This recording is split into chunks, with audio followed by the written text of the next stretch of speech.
We are getting a new buffer in. We ordered the Stewmac 14-inch guitar buffer kit, and you need to build a base for it, and they give you plans.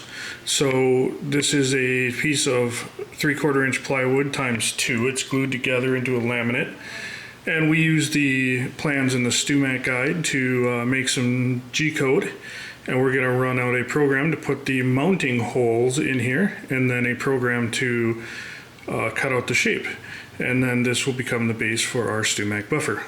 Okay, now we have our machine set up, the zeroed access set to home. We've got our tall 1/4 inch cutter in there. We're going to use this to make all the pockets. Alright, we're set up on the CNC here. Now we've got our tool in here, and we're going to cut all the pockets and the counter bores. And we are going to do this from the back side. So this is the bottom up of the Stewmac buffer base plate.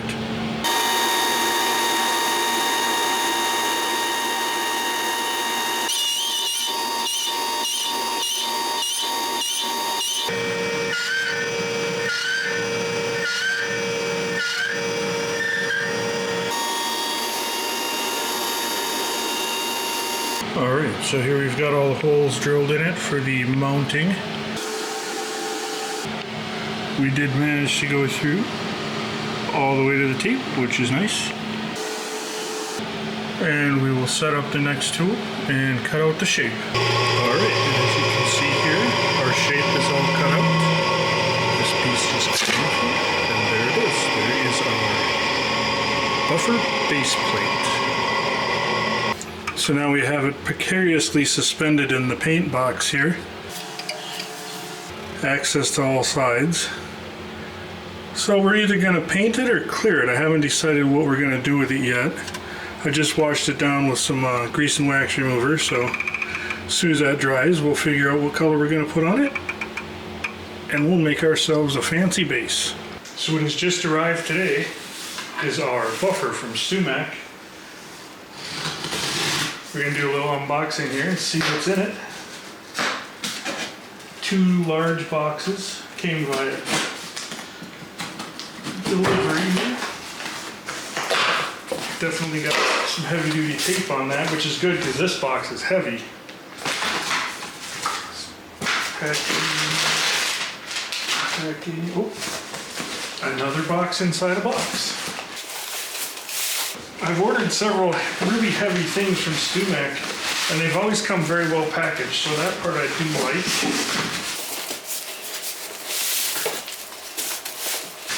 Oh, this is a really tight fit. It's just crammed. It's just one box, almost exactly the same size as the other outer box inside there. Let's see if we can't.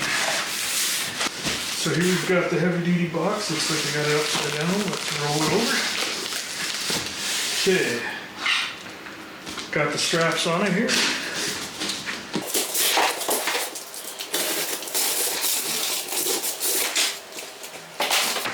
Okay, this should be, oh, it's already assembled. I'm excited about that.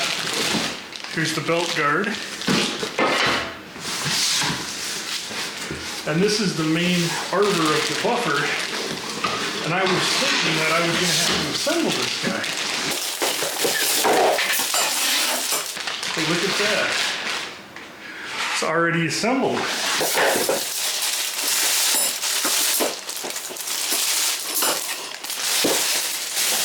That is one giant set of buffer arbor there. So this is supposed to be one of the biggest ones we can get here for the guitar building. And it's assembled. That's nice. So let's check it out. I bought a kit, so we should have like the buffs and stuff will probably be what's in here.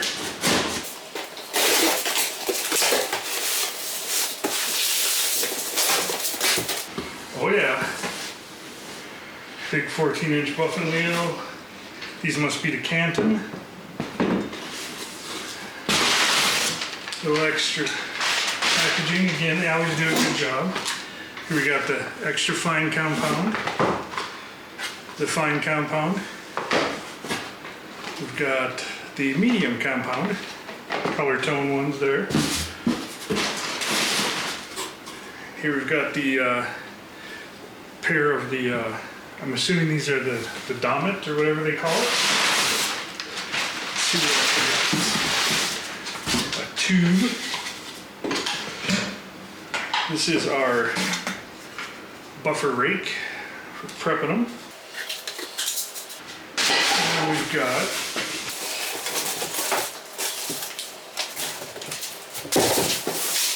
this should be my motor because I bought it with motor.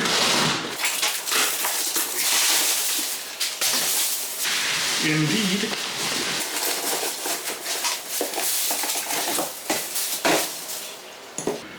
Got the nice 120 volt motor to go with mine, and a little bit of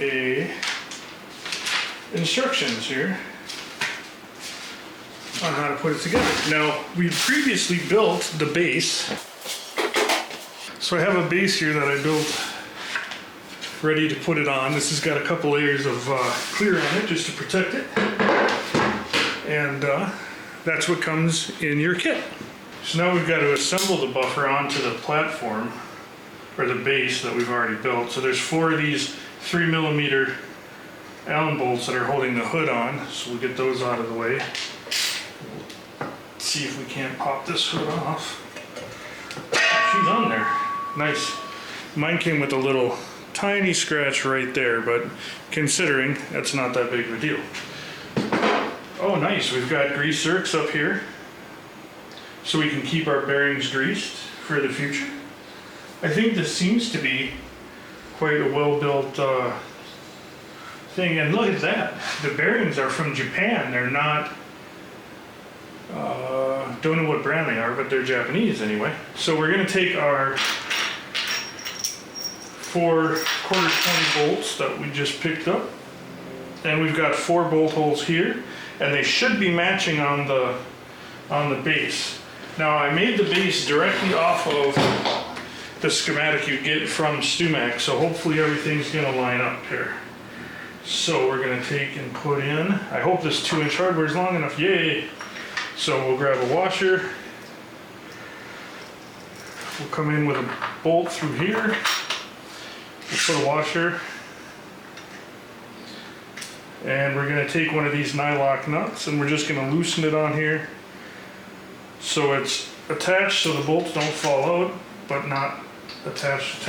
We'll get another set ready. The belt was already on too when we got this assembled from the arbor part of the assembly out of the box, so that was really cool. Now this is heavy, so I'm going to have to hold this so it doesn't tip off my workbench.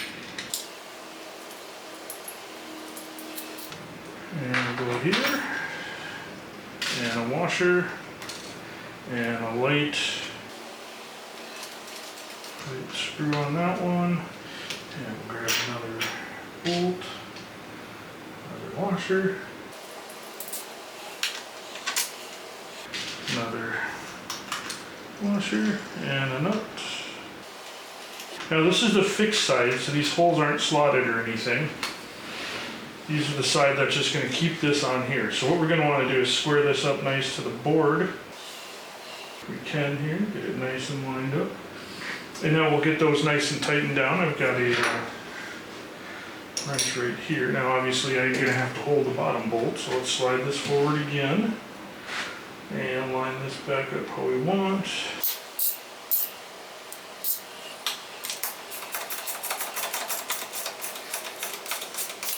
And we'll just snug them down first, and we'll check the alignment of everything.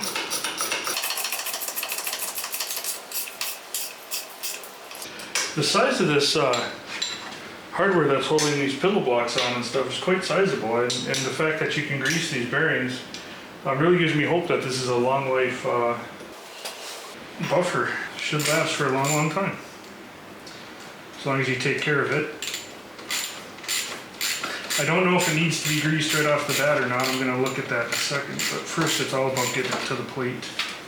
See, it's kind of heavy, wants to tip over. So we'll get those down, and then we'll work on the motor. Alright, we've got the 4 mounting bolts all tightened down here on the arbor side here. So we're going to spin this around to facilitate putting the motor on. Hopefully this will give us enough weight so when we put the motor here we can get at these bolts. So these bolts go into these slotted holes to make sure that you have adjustment room between the bolt and the belt, which is kind of a nice forethought on the design of the board. And that you don't have to make the board exactly like this, but this is the shape of it in the included schematic on the instructions for the buffer. So again, we're just going to get these in here finger tight first, because this one's going to take a little bit of extra fiddling to get the belt and everything on and lined up. So we'll just get these on here to hold it down, and then we'll start working on the alignment and stuff.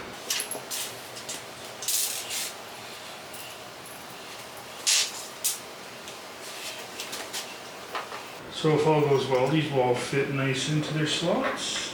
Haven't had any issues yet, so I was a little leery because it didn't look like it was going to line up exact, but it sure works. So feel free to build your board ahead of time if you've got the schematic. Save you some time when you get the buffer in the mail. I know, not super exciting watching somebody put some nuts and bolts together here. Gotta get through the assembly before we can look at the alignment and testing. So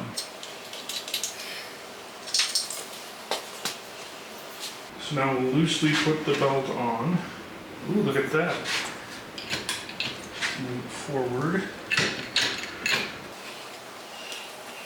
All right. I don't know if we can see this. I'm going to move the camera here, see if we can get this on. So if you look here, the belt would be very crooked if we lined it up like that. Luckily, there's a 5mm grub screw right there. And that will allow us to loosen that up and move this pulley over on the motor, which there's plenty of room, until we can get that lined up straight. So let's work on that. All right, so let's grab our 5mm here. So this came on here, but just in a random position, I assume. And then, oh, it's keyed and everything. So we're just gonna move this over. So when we pull this back, this right here stays nice. So as this is on here, if we move this pulley back and forth, we can see we can change how the belt tracks. And we're going to want to make the belt run pretty straight. So that looks good right there, but like I said, nothing's tight. So once I get things tightened down, we'll figure it out. But at least now we know we're in the right ballpark, but the motor's still crooked, so we got to make sure that that gets adjusted straight. So when we're tensioning it, everything lines up well. So let's get one of these to get enough tension on it to hold but still be movable, and that way we can, am I doing the wrong, yep. Put the wrench over, take it down, and there we go. The fun of I want to get some tension on here, but not too much, but we want it to be enough where we can move the motor a little bit here, a little bit there. Well, what's going on here? Did I? Oh, I see. Okay, there we go. There we go. Cool. Now we're just gonna pull on this. There we go. Now, do we got enough tension on the motor? Or on the pulley? It's kind of slack. I don't know how much tension it really needs because it's not. I mean, I don't think you'd want it to touch like that though, so let's back it up.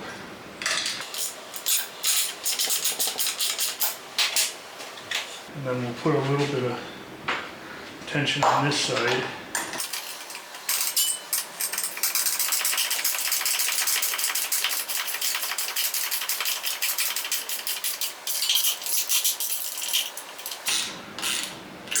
a lot of my concern is about getting this motor square to that. So I'm looking at how much of the groove I have left.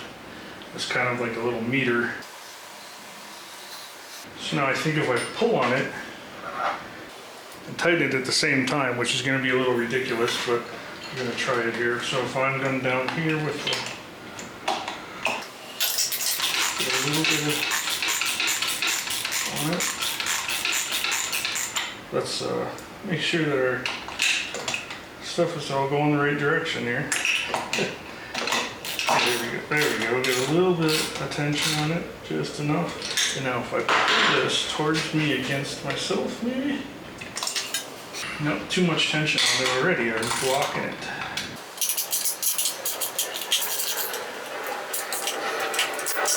There we go. Now we will pull this back.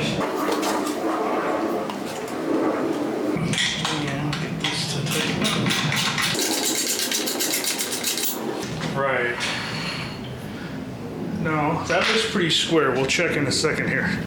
So fighting that belt's a little tricky. So what I did is I put the foot on a clamp the other way so you can use it to spread.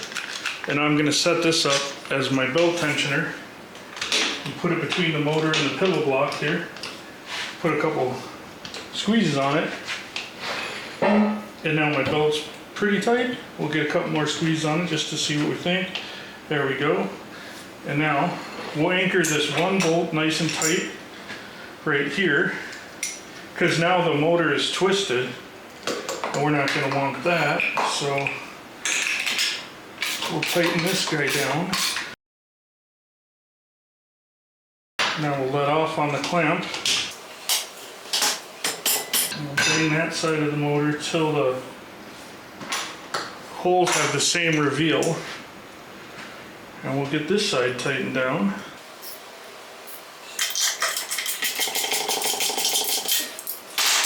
So now before we go much further, I'm going to plug it in and make sure that this belt runs true before. That's interesting. I'll have to check that out. We'll make sure that this belt runs true before we put the rest of the hardware on it and stuff, because it's easier to adjust it now. Well, we already have it all open. So we'll plug her in. Okay, going live.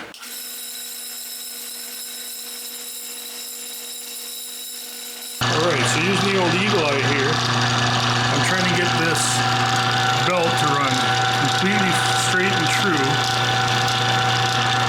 so there's no angle on it. And it looks like we've got it pretty much dialed in, so now we're going to turn it off.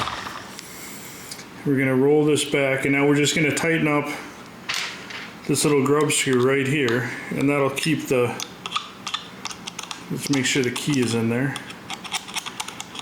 That'll keep the pulley right where we want it there.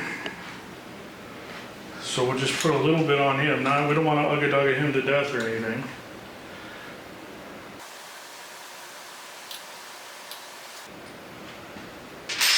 That's a nice 4mm. So now that we know that the belt's running true and the pulley's on, we can go ahead and tighten down the rest of the motor mounts here, which I'll just do real quick. Alright, so now that we got everything tight, we're just going to come along here with our square and make sure that our belt is straight. I just did it by eye the first time, and as you can see here, we are not straight. So I will adjust that real quick and move on.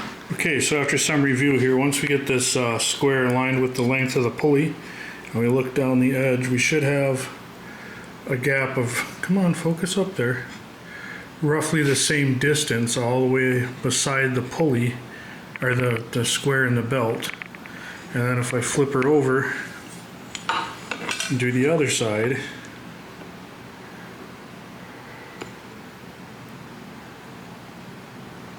we're getting a gap of approximately equal distance. So now we'll just tighten that grub screw on the pulley here one last time quick.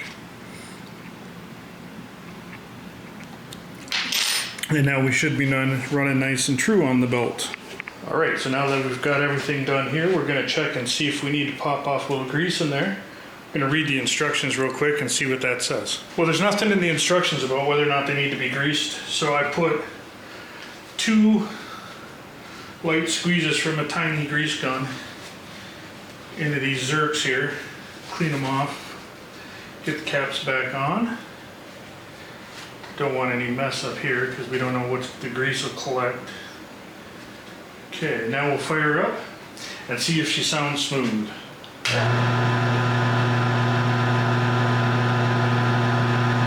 That's smooth. Looks like we've got our belt tracking, our bearings on, so I guess we can go on to the next step, which is going to be to put on the safety guard back on, a little hood. Pretty much goes on one way here. Just a matter of, there we go. Oh, of course, then that side comes off. It's a bit of a tight fit, but you gotta like that because then it's not gonna rattle on you. And there we go, got that guy on. And this was these 3mm little Allen bolts that are gonna go in the sides here to hold him down. They were already on there, but you had to take it apart to get the mounting bolts down, so shouldn't be too much of a deal to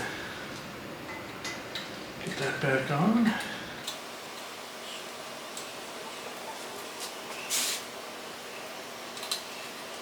With how beefy this is and the nice greasable bearings and stuff, I'm hoping for a lifetime of use out of this. I don't think I'll ever have to replace it because it's pretty stout, which is exciting because it was expensive, but I think it's worth it with how well it seems to be made. Obviously time will tell, but Stewmac's pretty good with their quality and their warrantying of things if they're not right, so get a couple little, just get them a little tightened because they're going to be subjected to vibration, so we're just going to get these tightened up just a little bit. Okay, now we've got this awesome belt guard here, which has a similar screw in it right here. So I think we just, oh, she's smaller. We'll grab our 2.5 mil. Yep, there she is, 2.5 mil here, and we'll loosen this up.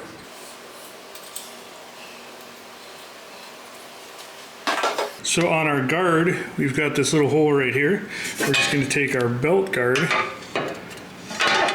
set it up on here. With one arm, it's a little bit tricky. Now this hole will line up with that, and we'll try to get it started real quick here. Sorry if my arm is in no shot there. There we go. Now this will screw into the top of the little red hood.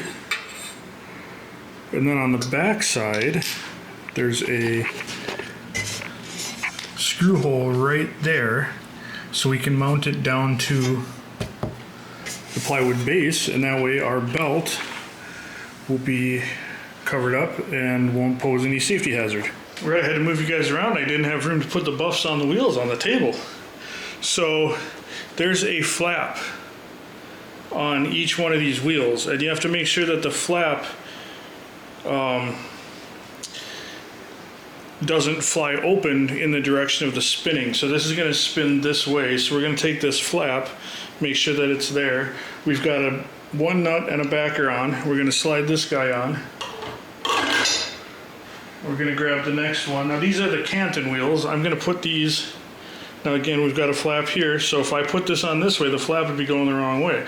So we got to flip it around so the flap is going correct way. I'm going to put this guy on.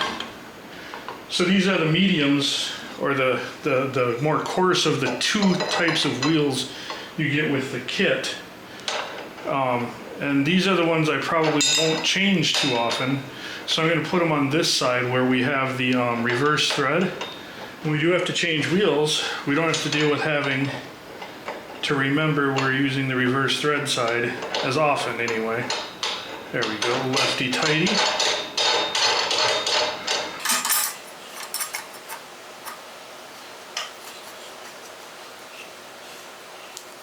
Okay, that's one side on, so I'll go get the other side on. And that was going to go exactly the same way, except these are these bleached Domit wheels, or however they say it. Again, we've got the flaps. We have to make sure that the flap is going in the proper direction, and we'll take care of that on the other side. So we're moved over here to this side, and we got to look for that little flap. Make sure it's going downwind. That'll go on right here. Flap going downwind. We'll grab the next one. Check for the flap. There he is. Flap going downwind. So we're going to put him on here. This is the 2 that come with the machine. They suggest 2 to 3 to do bodies. I've never used this type of buffer, so we're going to go with the 2 that came with it, and we'll always can order more or not from there. I also want to get a different one to do frets, because somebody enlightened me that this works awesome for doing frets. And let me get out a really big wrench here and try to get these tightened real quick, and we'll see what happens. So here's an interesting turn of events. I have 2 12-inch speed wrenches here, both 12-inch. One's a Husky, one's a Crescent. The Husky is open as far as it goes. Will fit on there with a little slack. Great, but you need 2 so you can do the other side. The 12-inch Crescent, open as far as it goes, does not open far enough. Isn't that weird? They're both 12-inch wrenches. One will do it, one won't. So I'll have to work something out here. Crazy. All right, well, I managed to get them tight. I held it on one side with one and used the wrench against my hand on the other side. And I got them pretty tight. I'm not sure how tight they actually have to be. There's no spec on that. But they seem to spin nice now. And we'll give it a whirl here. Now, there's a small amount of wiggle in here, but it wasn't there before, so I take that into account. It's due to these giant cotton wheels flinging around. But overall, it's quiet and it runs pretty smooth. Obviously, setting it here on this table is not the best spot for it, but it's the only spot I had where I could put it and get it wide enough for the wheels to hang over each side of the table. Got a little bit of rattle. It's mostly just this cover right here. Yep, just the cover. So I'll be able to take care of that. And then next thing we got to do is dress these wheels. So not quite sure how we're going to pull that off, because I hear it's super dusty when you get the rake on there.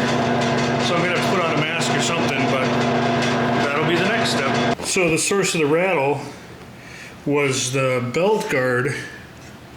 Let's see if I can zoom this guy out. Was the belt guard rubbing on here where it comes together. So I just put in a little piece of foam tape right there, a little foam weather stripping tape. And now, it's perfect this side.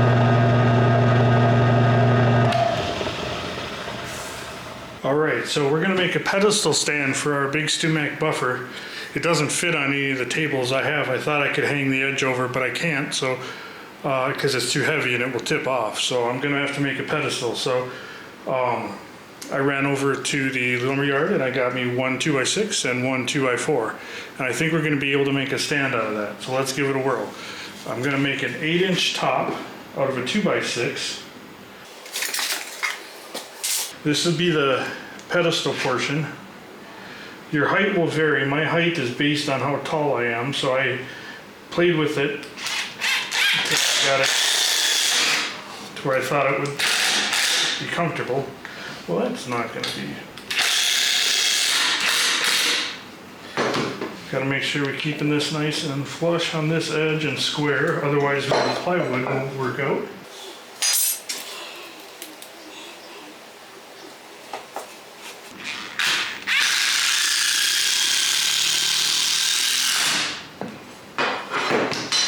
Came back from the lumberyard. This wood is clearly wet, much more moisture than hardwoods I'm used to dealing with, but we'll make it work. This is just a construction grade 2x6 here.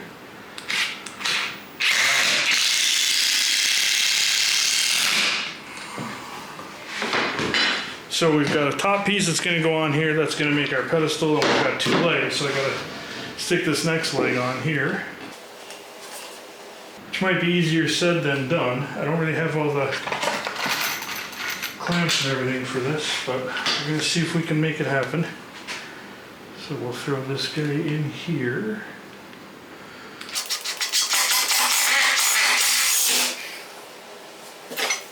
Well, that won't fit inside.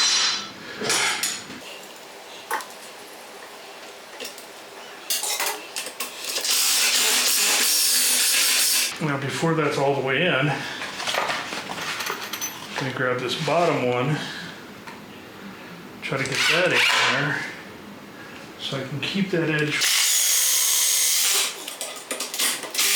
It's crazy how these boards work. Some of them are really hard in spots, and other ones are really soft. Throw in the third screw here. Oh, I got you out of the shot, I'm sorry. Let's see if we can't remedy that problem real quick here. Okay, so here I've got the stand. This is going to be the pedestal portion, and this will be the bottom end.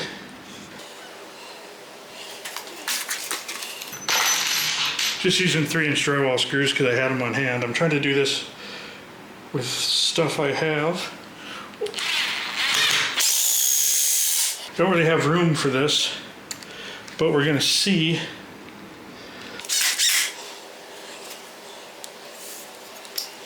See, now I want to make sure that this is going to come out square, and I think setting it up on the floor like this isn't necessarily going to help me out with that. So if I stay here, bring this in over, that might be the way to go right there, keeping it flat against the board. I just don't know if I can hold it. Very well, there we go. Let's get this one to go in. Okay, now those edges are flush.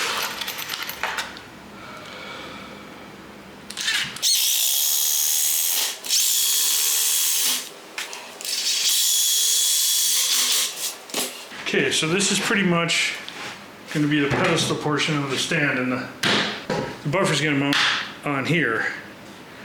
And then obviously this isn't super stable, but we're going to put some legs on it in just a second.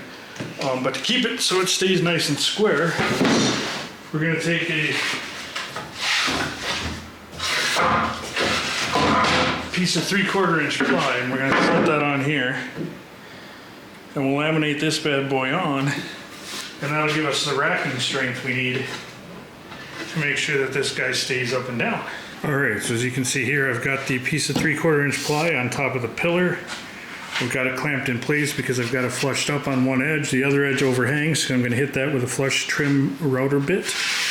I got a couple of lines drawn on it where I'm going to put in the staples. And I'm going to send this sucker home with some staples, and then I am going to put a few screws in it for the added measure. But for the most part, it's going to be the staples that are going to be holding us down here. So get on this here. So we've got the base, which we need to staple in. And then we're going to go just every few inches.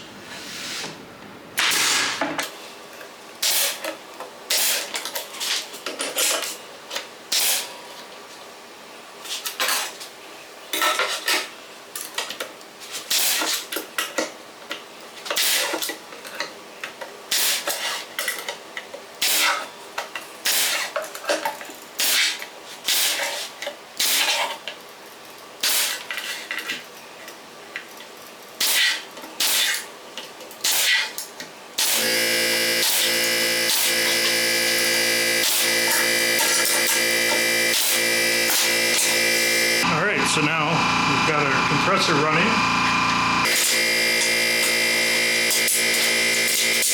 Get the clamps put away. And then as you'll see here, we've got a nice cap on our column. Staples spaced evenly. So I'll grab some screws and put a few in there as soon as I'm done putting away the staple gun. Alright, so now we're just going to hit a couple of screws in here to reinforce the staples. I tried to put the staples in pretty evenly, so when I go to put these screws in, that they're all between each staple. Make it kind of a nice look. I know it's just a piece of shop furniture, but I still want it to look like I at least put some thought into it. Even though I didn't really. I threw this together in Fusion as a last minute. Oops, I need a stand.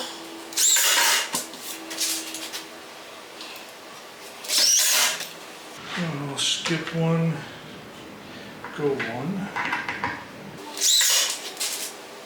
So if I skip that one, skip that one.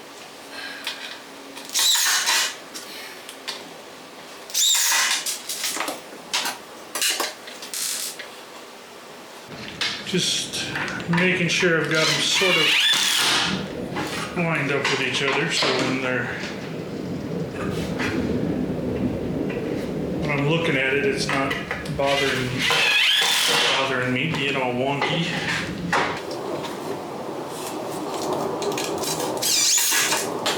So this is, like I said, it's made out of a 2x6 and 8 inches.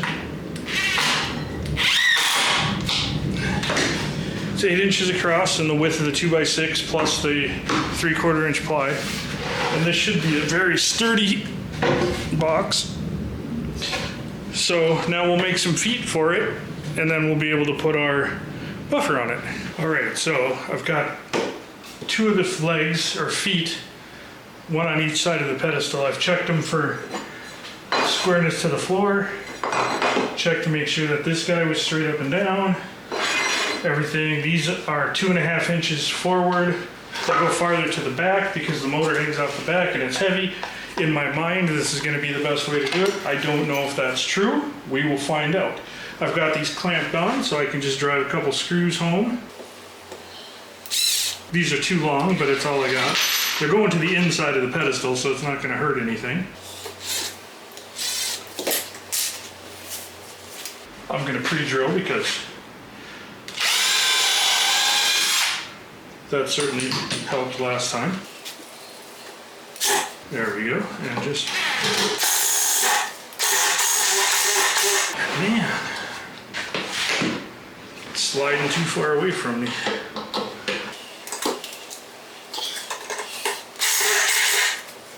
One.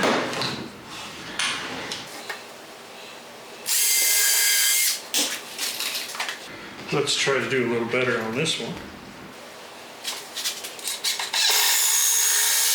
2. Pretty sure we can clamp off and go for number 3. Oh, they're not sticking out in the middle. Anyway, so I'm good.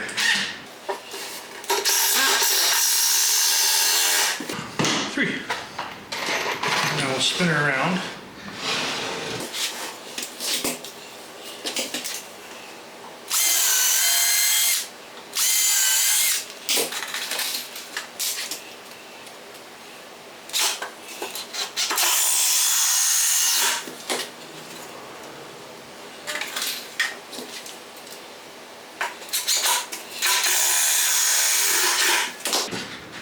Take off the clamp and set for screw 3.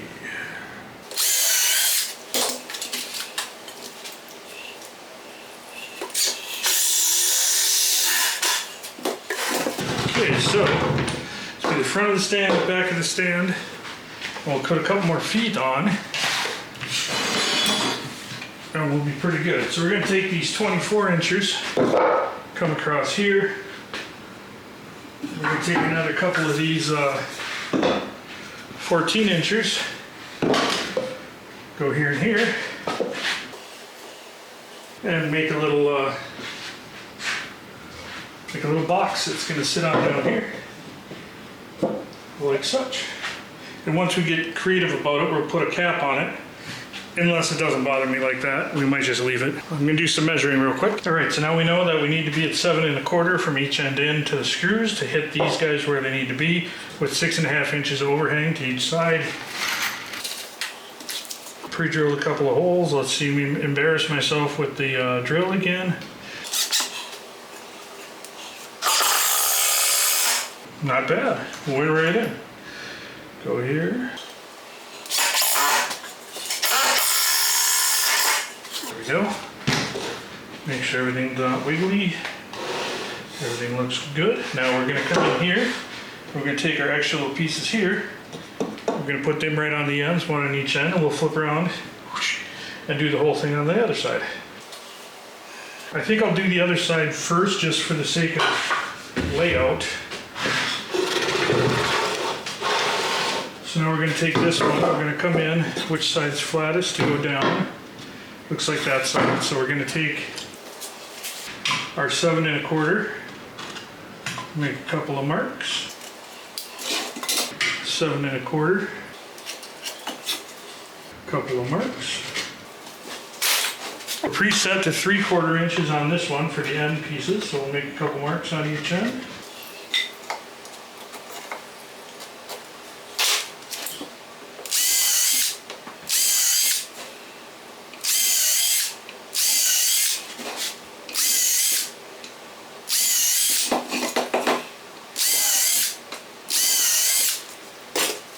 Okay, now we're going to come down here, we're going to mark 6 1/2. So we want 6 1/2, so we're going to put the edge of that foot right there.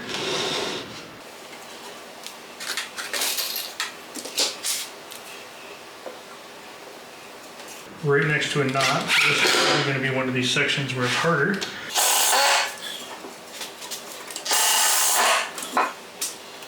See if I can't get this one in first. Line that one up, drill this in. Stayed right on, good. The knot really hardens it up right there.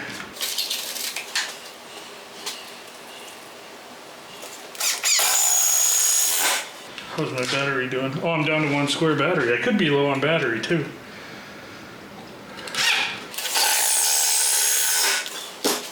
All right, so you should just drop right in, like putting a 5/0 in a Miata.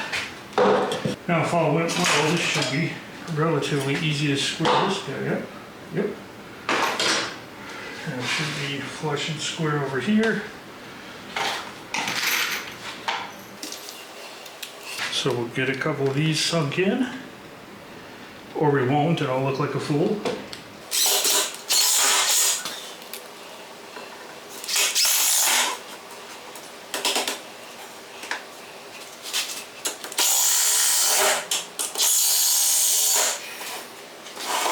It's getting a little bit heavy, a little mass to it, which is good because that buffer's probably the best part of good 65, 70 pounds. I didn't weigh it, but I'm guessing.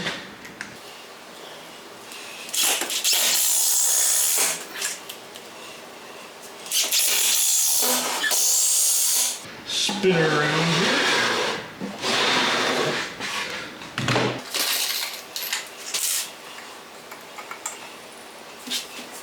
Line these guys up.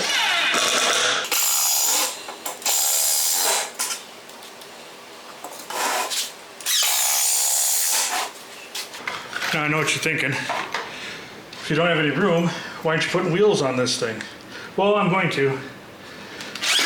Today was just a hurry up and get it made so I can get my buffers testing because I gotta dress the wheels and stuff. And I need a place to have it sitting to run. Ooh, she's a little... Let's see if I can't bring her in with a clamp. Ooh, clamp's not long enough. Where there's a clamp, there's a way.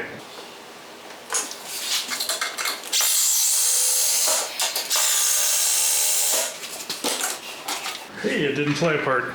All right, so that is our base to our pedestal. Set it down here. My floor is not flat like anybody's concrete, but it's pretty sturdy. Now we'll see if we can't get that buffer on there. All right, here's a nice handheld shot of the old stand. It's just a little frame of 2x4 on the bottom, 2x6 pedestal, 3/4 inch piece of wood on top to keep it from racking. We'll try and set the buffer on there. See how she goes. All right, so I've got the mount buffer sitting on the pedestal. She's mounted down. Fired up. Got a little bit of vibration, assuming it's because of these cotton wheels. But it seems plenty strong enough for now. I might have to reinforce it a little bit if this vibration doesn't go away. And then we'll be set to dress the wheels. That's a big buffer.